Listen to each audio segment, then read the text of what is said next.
Hello everyone, welcome to Gainful Hub. I hope you all are doing well in your academics. तो आज के lecture की शुरुआत हम अच्छे थॉट के साथ करते हैं। दोस्तों, अगर एक श्रेष्ठ व्यक्ति है और भले ही वो बोलने में पीछे हो पर कर्मों में हमेशा आगे रहता है, तो जो अपने कर्म है वो हमेशा आप करते रहिए, सफलता आपको खुद ब खुद मिलती चली जाएगी। तो कर्म हमेशा करते रहिए। इसी के साथ हम जो क्लास 10th की सीरीज देख रहे हैं ट्रिग्नोमेट्री की चैप्टर 8, उसमें आज का जो हमारा लेक्चर है उसमें हम डिस्कस करेंगे एग्जाम्पल 2 और एग्जाम्पल 3। इससे पिछले लेक्चर में मैंने एग्जाम्पल 1 डिस्कस किया था और ट्रिग्नोमेट्रिक रेशियोज डिस्कस किए थे। तो स्टार्ट कर लेते हैं।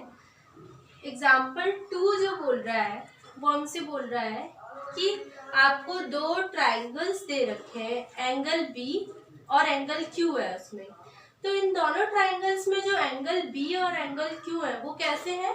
एक्यूट एंगल्स हैं। एक्यूट एंगल्स मतलब 90 डिग्री से कम के हैं। तो मैंने क्वेश्चन नहीं लिखा है, एग्जाम्पल 2 बुक से पढ़ सकते हैं डायरेक्ट। मैं आप उसमें लिखो जो आपको गिवन है। गिवन क्या है? Sine B equals to sine Q, ये चीज गिवन है, ये क्वेश्चन में आपको दिया हुआ है। और प्रूफ क्या करना है कि जो एंगल बी है वो एंगल क्यू के इक्वल है, ये प्रूव करना है। इसका प्रूफ स्टार्ट करोगे, सबसे पहले लो साइन बी। साइन बी इस ट्राइंगल की बात हो रही है। अब साइन थीटा क्या होता है? Perpendicular upon hypotenuse. तो साइन बी क्या हो गया? AC अपॉन AB, तो AC अपॉन AB। फिर साइन क्यू क्या होता है? Perpendicular upon hypotenuse. इस ट्राइंगल की बात हो रही है तो PR अपॉन PQ। अब क्योंकि हमें क्वेश्चन में गिवन है कि साइन बी जो है वो साइन क्यू के बराबर है, तो हम लिखेंगे फ्रॉम इक्वेशन 1 एंड 2, इनको 1 और 2 इक्वेशन मार्क कर देंगे। तो मैंने लिखा है from equation 1 and equation 2 we have sine B equals to sine Q. Sine B की वैल्यू उठा के रख दो और साइन क्यू की वैल्यू उठा के रख दो। अब क्या करो, AC अपॉन PR, ये मैंने क्यों किया?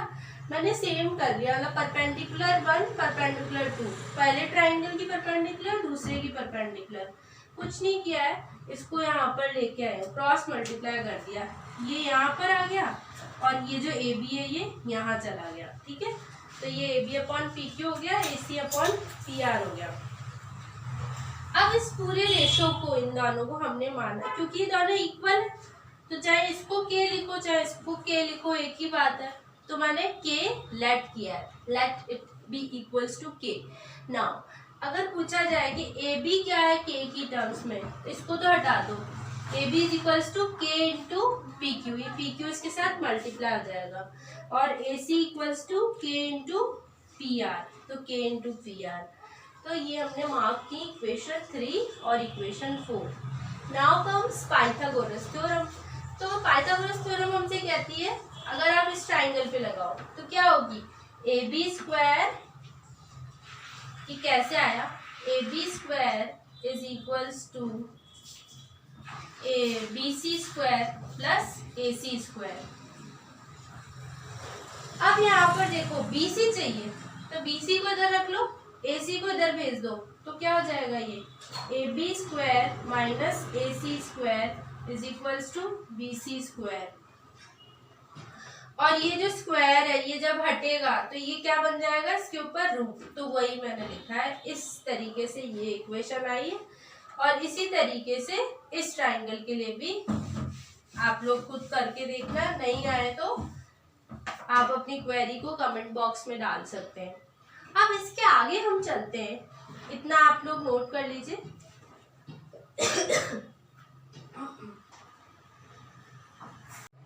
अब इसमें आगे क्या करना है? BC अपॉन QR लिया, AB square minus AC square, PQ square minus PR square. इसमें और इसमें AB और AC में आपने वैल्यूज रखी जो आपके पास प्रीवियस मैंने निकाली थी वहां से। तो ये हो गया K स्क्वायर PQ स्क्वायर और K स्क्वायर PR स्क्वायर। ठीक है, अब इसमें से K स्क्वायर और K स्क्वायर दोनों जगह से कॉमन लिया, इसके ऊपर रूट है, इसके रूट भी लगाया, तो अंदर बचा P Q square minus P R square under root. इन दोनों को कट कर दिया। किसी स्क्वायर टर्म का रूट क्या होता है, वो नंबर आता है, तो मैंने लिखा के। अब देखो ये भी के बराबर है, और इससे पहले जो रेशो आया था A C upon P R और A B upon P Q, वो भी के बराबर आया था। तो उन इक्वेशन से 1 और 2 से और 5 से हमारा ये कंक्लूजन निकलता है कि जो A C upon P R, A B upon P Q, B C upon Q R, ये सेम है। ठीक है।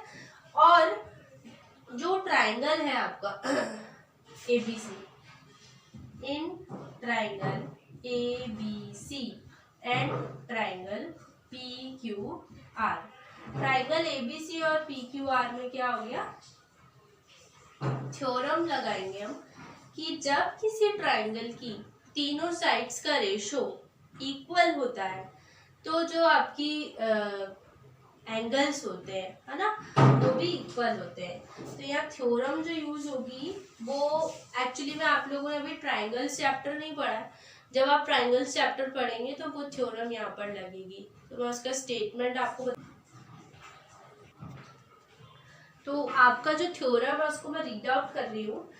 If in two triangles sides of one triangle, okay, if in two triangles sides of one triangle are proportional to the sides of the other triangle, then their corresponding angles are equal and hence the two triangles are similar। देखो इसकी जो sides है दोनों का, उनका जो proportion है वो इक्वल है, तो इसका जो कोरेस्पॉन्डिंग एंगल होगा वो भी इक्वल होगा। ठीक है। तो यहाँ पर हम लिखेंगे by theorem 6.4 angle B is equals to angle Q. तो ये आपका प्रूव हो गया। अब इसके बाद हम लेते हैं एग्जांपल नंबर 3।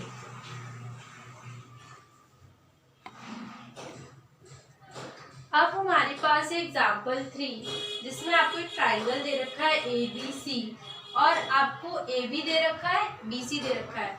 इसकी यूनिट्स लिखा हुआ है, यूनिट्स मतलब ये मीटर, सेंटीमीटर, कुछ भी हो सकता है, वो डिफाइन नहीं किया है। तो यूनिट्स का मतलब ये होता है मीटर, सेंटीमीटर, कुछ भी हो सकता है। और एंगल ए बी सी दे रखा है थीटा। फिर आपसे उसमें पूछे कि बताओ cos square theta sine square, वो बात की बात है। उससे पहले देखो इसमें आपके पास AC गायब है ना, तो आप AC निकालने के लिए क्या कर सकते हो, आप लिखोगे बाय पाइथागोरस थ्योरम।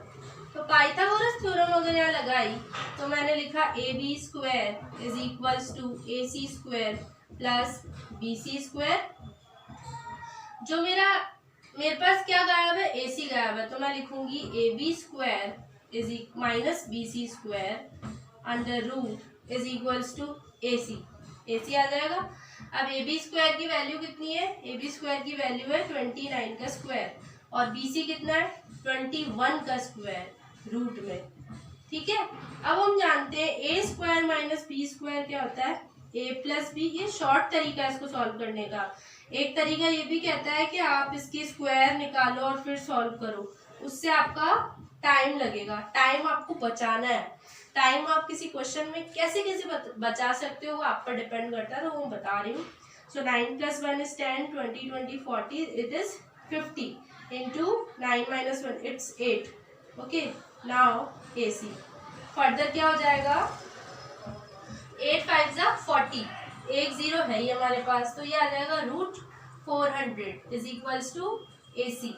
अब रूट 400 क्या होता है पता होना चाहिए, 20। ठीक है, 20 का स्क्वायर होता है 400, तो ये आ गया AC आपके पास 20 यूनिट्स।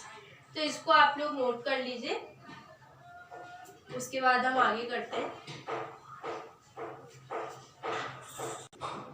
अब देखिए इस एग्जाम्पल में cos थीटा और sin थीटा की वैल्यूज पुट करनी है। तो sin theta is AC upon AB, तो 20 upon 29। cos theta is BC upon AB, तो 21 अपॉन 29।